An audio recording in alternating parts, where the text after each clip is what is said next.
We're here at Onondaga Golf Country Club in Fayetteville, New York. The course was first established in 1898, and it's a very traditional classic golf course. Ultimately, Walter Travis is the design that you're looking at here today.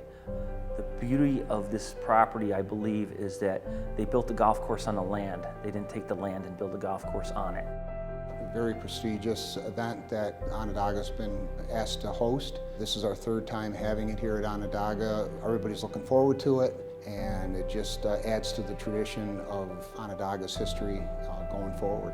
We're kind of a little-known golf course in the state, and the whole greens team right now is focused on making this to be the most aesthetically beautiful course that we can make it. We're polishing our diamond.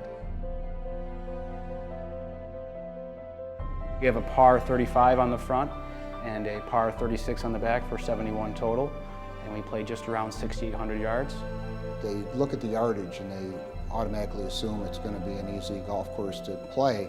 The course protects itself, and I think from the other areas of the state, the golfers are going to really enjoy the impact of the golf course and the vistas that it has. There's blind shots. You'll very rarely find a time when your feet are level with the ball unless you're on the tee. A lot of our greens are very small here. We have 3,500 square foot greens. We call them postage stamps, and they're ringed by bunkers with steep faces. We see deer, red fox, gray fox, coyotes, turkey, red-tailed hawks. You can hear them screaming overhead. Right off the start, number one's a birdie hole. It's not long at all. It will test your short game, but number one's a great chance to get out of the gate with a birdie and get going. Number two is a very difficult dogleg right up the hill. May not be a huge challenge to the long hitters this week, but I still think it's a daunting second shot. 7, it's a shorter par 5. I think people will have a chance to make birdie and eagle there on that hole. Number 9 is a challenging par 5. May be reachable in 2 for some of the players, but at the same time, the green is extremely difficult and will challenge everybody this week. So that's a make or break hole in my opinion. Going towards the backside, I think 10's a birdie hole. You need to get yourself positioned correctly for your second shot, but it can be a birdie hole. 11 is a very, very beautiful hole here. It's very tricky. The green can get you. It's not long. People may be able to come close to driving it.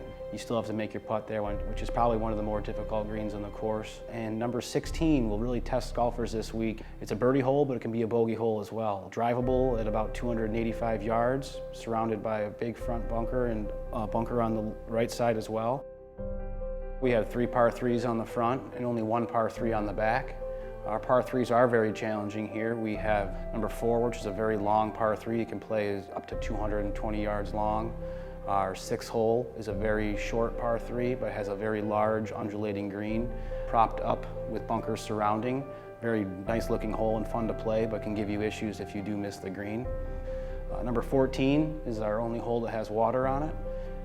We have a championship tee set up for this event, which can play up to about 225 to 230 yards long, and should be a very big challenge to the players this week. I think a majority of this field is already going to hit it long. Long is a good thing on a short golf course, but that means you're going to have a lot of wedges in your hands, and you're going to be tested around the greens. And if you miss those shots in the wrong spot and are putting above the hole, you could cause issues to your rounds. I really think short game is going to be priority number 1, and I think at all costs you got to avoid the bunkers here at Onondaga. The club couldn't be happier to be part of the New York State Amateur this year. Onondaga has a rich history of great players. Fortunate to have one of our members, Nick Rosh, be a New York State Amateur champion.